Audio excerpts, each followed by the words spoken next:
Hi mga kachika! Welcome back! It's me, Mars Simplicity's Vlog.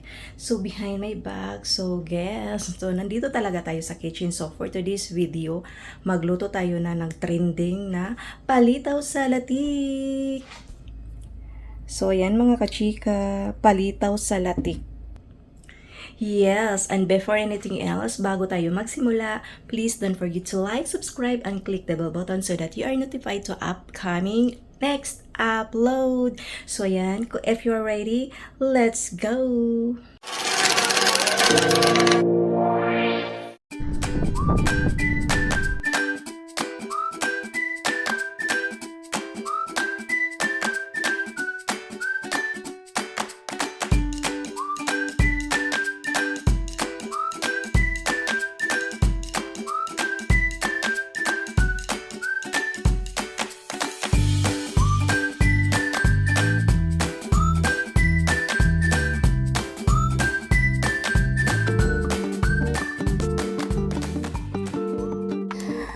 Ayan po mga kachika, ito po ang kanyang mga recipe. So may glutinous flour, tapos yung ating sago nga natira, tapos yung dalawang kana gata, tapos yan po ang sesame seed.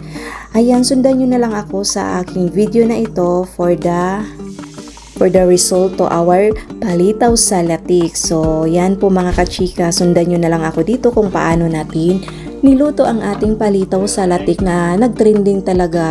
Nakita ko lang to sa TikTok, grabe. So ayan, why should not to try? So masarap talaga pang dessert. So ayan, maggawa na kayo dyan.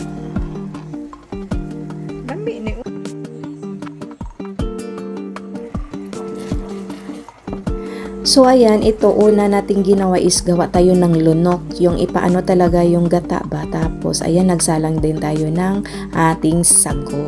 So ayan po ang flour, so padahan-dahan lang na paglagay ng tubig hanggang makuha natin yung consistency ng ating palitaw. So at ito nakuha na natin ang perfect na hinanap natin para sa ating pag-mold ng ating palitaw.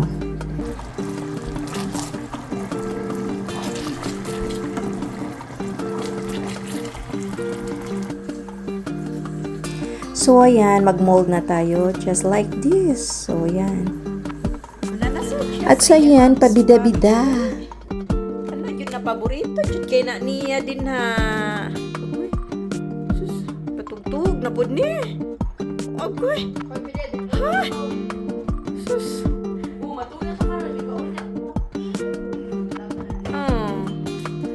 Magdisturbo sa nga to. Anong naman juga din na magbabag sa hagdanan. Sus. Murag unsay buhat. Uy, murag kapoy kaayog yun. Kapoy? Oh, pagkunwari pa. Kamaro. Sama na ako no. Sama na imong gihangad. Sama na din ha. Ay, sus, Jima. Ha? Jima, yun. Oh, sus. Wala pa. Sama na imong gihangad din ha. Ay, mawala man na din ha. Oh. Kay Jima ra de. Jima ra gede ra kita na de.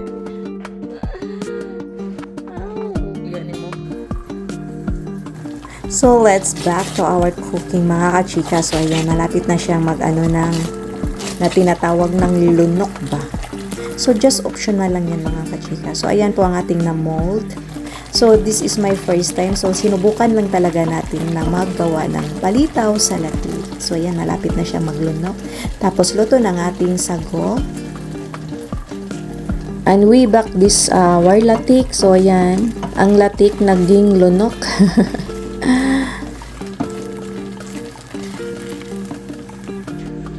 So ayan mga kachika, ayan po. Tapos ang ating sago.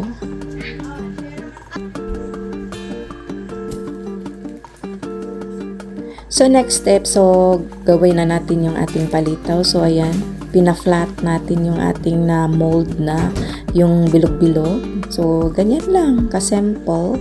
So ayan po lahat ang ating nagawa. Tapos nagpakulo na tayo, nilagay natin dyan sa kumukulong tubig. Tsaka pag lumulutaw na, ayan na po, luto na siya. Kaya tinatawag na palitaw. Ayan po yung langka.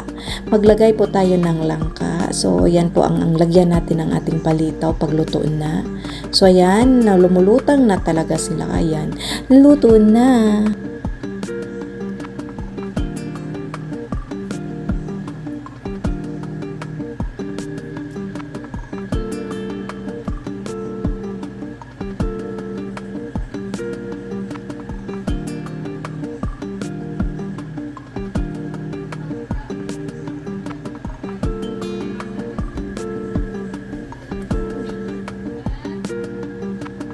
Nasa gawas.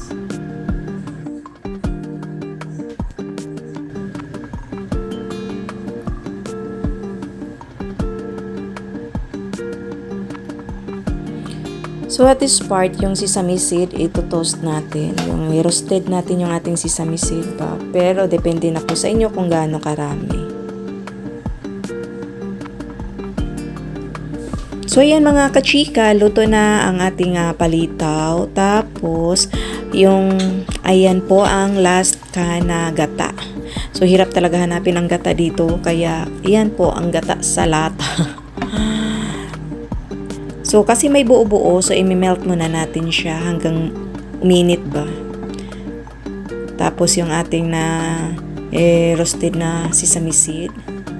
So, ayan po lahat. Tapos, ilagay natin dyan, langka, ilagay natin. Tapos, yung lunok na ginawa natin. Tapos, yung sesame seed. So, mix together. So, ayan, halo-haluin hanggang mag-combine sila. Tapos, pakuluin. Tapos, ilagay yung sago.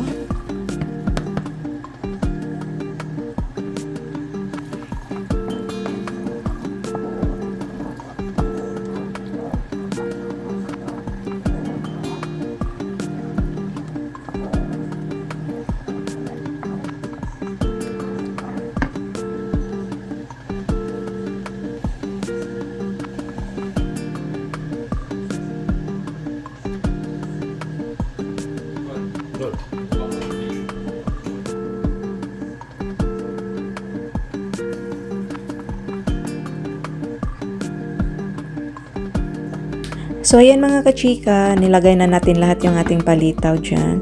Ayan po mga kachika, parang kulangan siya sa gata. So, yun lang kasi ang natira na gata. So, better luck next time na lang. So, tikiman time. So, ayan po mga chika. Pero in fairness, ang sarap niya. So, ayan, mag-try na kayong gumawa dyan. And thank you for watching. Hope to see you on my next vlog.